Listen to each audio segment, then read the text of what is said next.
ఔదంబర వృక్షం స్వామి సమర్థ దేవాలయము. ఆ పక్కనే ఉన్న పొలము చెప్పే కదా, వారం రోజుల తర్వాత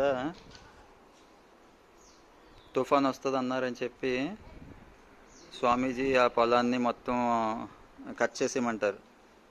ఆ తర్వాత అందరి పొలాలు మునిగిపోతాయి, ఆయన పొలం మాత్రం మిగిలిపోతుంది. అది దత్త చరిత్రలో ఉంటుంది, గురు చరిత్రలో. అక్కడికి వెళ్తున్నాం, విశ్రాంతి కట్ట అంటాం.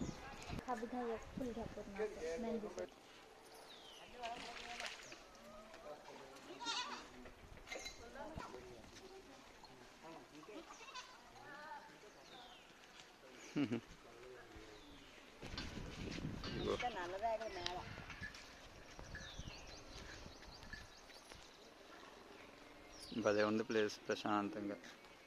ఇదిగో ఈ పొలం అంతా ఆ రైతుదేనంట.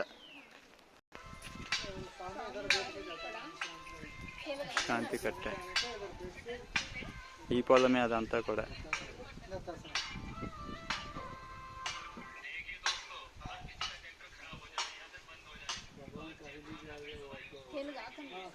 తెలుగమ్మా. మళ్ళీ చెప్పండి. స్వామివారు సంఘంకి వెళ్ళేవారు కదా, వెళ్తూ ఇక్కడ విశ్రాంతి తీసుకొని వెళ్ళేవారా? ఓకే. అక్కడ రైతు కనిపిస్తారు, ఆ రైతు ఇక్కడ అడుగుతారా, ఒకసారి మా పొలాన్ని చూడండి మీ కళ్ళతోని.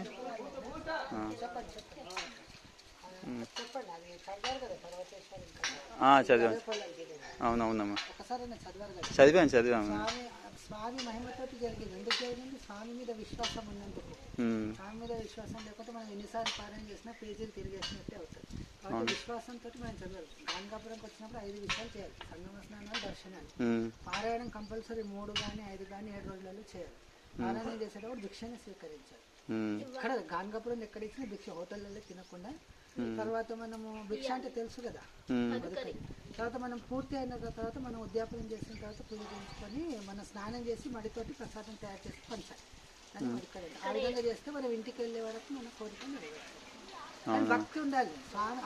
చెప్పగానే కోసినందుకు ఎలా వచ్చింది అసలు, ఎవరికన్నా వస్తుందో? మళ్ళీ కోసిన నాటి నుంచి పైరు వచ్చింది. 80 గ్రామాలు మునిగిపోయి పైరు వచ్చింది. 80 గ్రామాలు 80 గ్రామాలు చుట్టుపక్కల మునిగిపోయినాయి. అన్ని నీటి మట్టమయ్యాయి. ఎన్ని రోజులు? 1 నెల కుంభవృష్టి. ఆ విధంగా జరిగిన తర్వాత ఆ వేర్లలో నుంచి మళ్ళీ మొలకొస్తాయి. ఎన్ని రోజులు పైరు పండించాలి? 5-6 ఇంతలు వచ్చాయంట కదా. 5-6 ఇంతలు కాదు, లెక్క పెట్టగానంట. కావాల్సినంత పెట్టుకున్నారు సంవత్సరానికి. చుట్టుపక్కల రైతులందరికీ పంచేశారు. బ్రాహ్మణులు కూడా పంచారు. మిగతా తీసుకొని స్వామికి అన్నదానం ఇచ్చారు. స్వామిని అప్పుడు మనస్ఫూర్తిగా ఆశీర్వాదం. అందుకోసం వాళ్ళ వంశంలో ఇప్పటివరకు అన్నపూర్ణ లక్ష్మీవతి స్థిరంగా ఉంది. అది ఇక్కడ స్థానం. మనం అందులో ఏం కావాలి? భక్తి, శ్రద్ధ, విశ్వాసం ఉండాలి.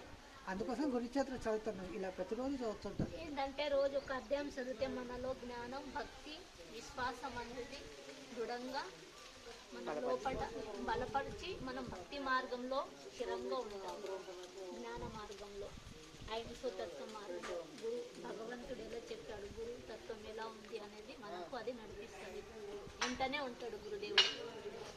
ఇక్కడ ఏముంది తెలుసా? ఈ శరీరం అనేది ఎప్పటికైనా నేటి బుగ్గ లాంటిది, ఎప్పుడు ఊడిపోతుందో తెలియదు. ఈ శరీరంలో ఉన్నప్పుడే భక్తి, శ్రద్ధ, ధర్మం అన్ని చేసుకుంటా పోయి భగవంతుని స్థిరంగా వేడుకొని భగవంతుని చేసుకునే మార్గం. ఇక్కడ నేను చదువుకునే ఉన్న మీరు వచ్చారు. ఎన్నో అధ్యాయం అమ్మా అది? ఇది 12వ అధ్యాయం.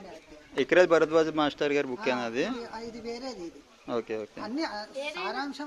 అదే అంటే అధ్యాయాలు అవే కదా. గీత గోరఖ్ వాళ్ళది పెద్దగా ఉంటుంది, మిగతా అన్ని కూడా చిన్న చిన్న వర్షన్స్ ఉంటాయి. ఇది అంత చిన్న వర్షన్, ఇది కూడా పెద్దది, మంచిగానే ఉంటుంది. అయితే ఇందులో పేర్లు ఉండేది, అంతా ఉంటుంది స్టోరీ, కానీ పేర్లు ఒక్కటి పెట్టారు. పార్వతీశం పేరు ఉంటుంది, పార్వతీశం అనే పేరు ఉంటుంది. ఈ బుక్ లో ఉంటుంది, నాకు గుర్తుంది. నేను ఇందులో లేదనుకుంటా. నేను హైదరాబాద్లో జాబ్ చేస్తున్నా. అమ్మ మాది అనకాపల్లి, యాక్చువల్లీ విశాఖపట్నం. అక్కడికి నేను వెళ్ళాను, అమ్మ నాన్న వెళ్ళలేదు. తప్పకుండా. జన్మస్థానము తెలుగుతుంది, గురుస్థానం కర్ణాటక. లాస్ట్ 3 సంవత్సరాల నుంచి హిమాలయాలలో ఉంటాను.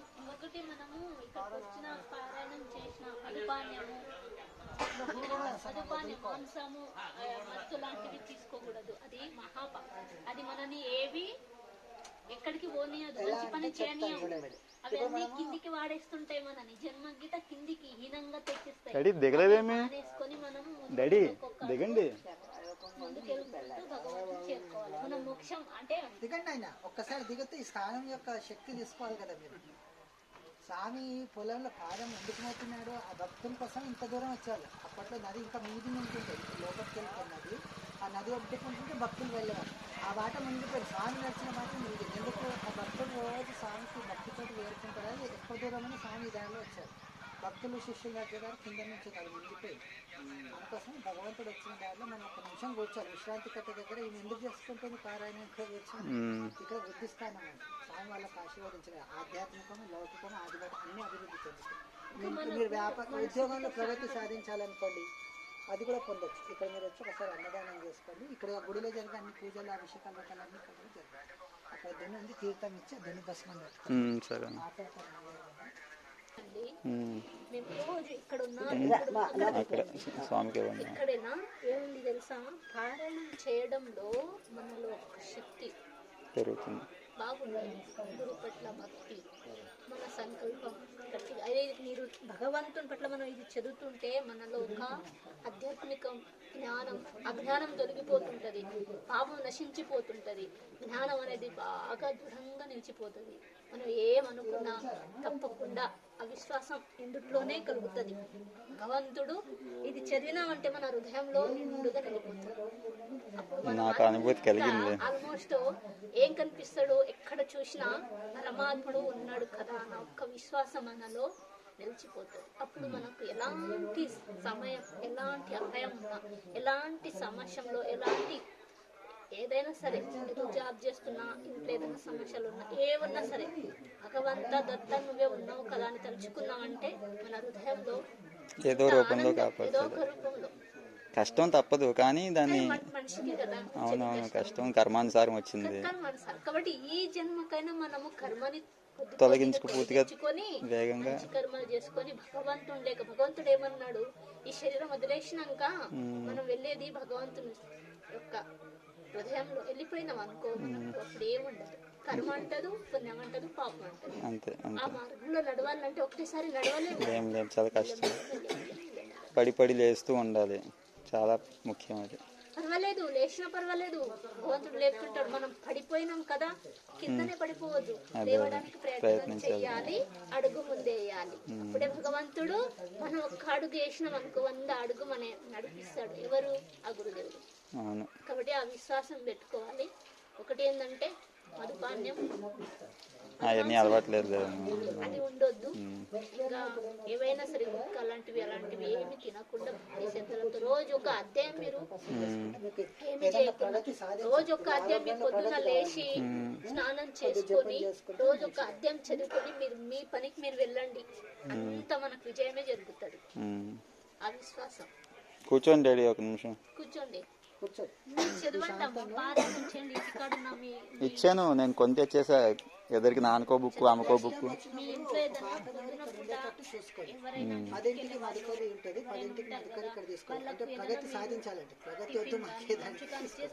అందరికీ కావాలి కదా ప్రగతి. అయిపోయాక అందరు వెళ్ళిపోయాక బుక్ తీసుకొని భగవంతుని ఒక నమ్మకంతో బుక్ చదివినరంటే మీరు భగవంతుని ఎక్కడైనా చూడగలుగుతారు.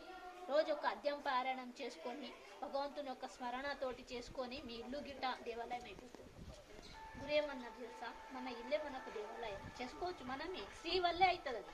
స్త్రీ ముందు సంస్కారం ఉంటే పిల్లల గిట్ట వచ్చేస్తారు. వాళ్ళు చదివింది అనుకో, వాళ్ళ భార్య గిట్ట అదే తీసుకుంటారు, వాళ్ళ పిల్లల గిట్ట అరే మా తండ్రి చదువుతున్నారు, వాళ్ళకి అదే లక్షణాలు. ఫస్ట్ నుంచి వచ్చేసింది అనుకో, బ్రాహ్మణులు ఎవరు గారు. నిజమైన బ్రాహ్మణులు ఎవరు? సత్యం, ధర్మం, అహింస తత్వంలో భక్తి మార్గంలో ఉన్నామంటే వాళ్ళే నిజమైన బ్రాహ్మణులని అన్నారు. మీరు పారాయణం చేయండి రోజు ఒక అధ్యాయం.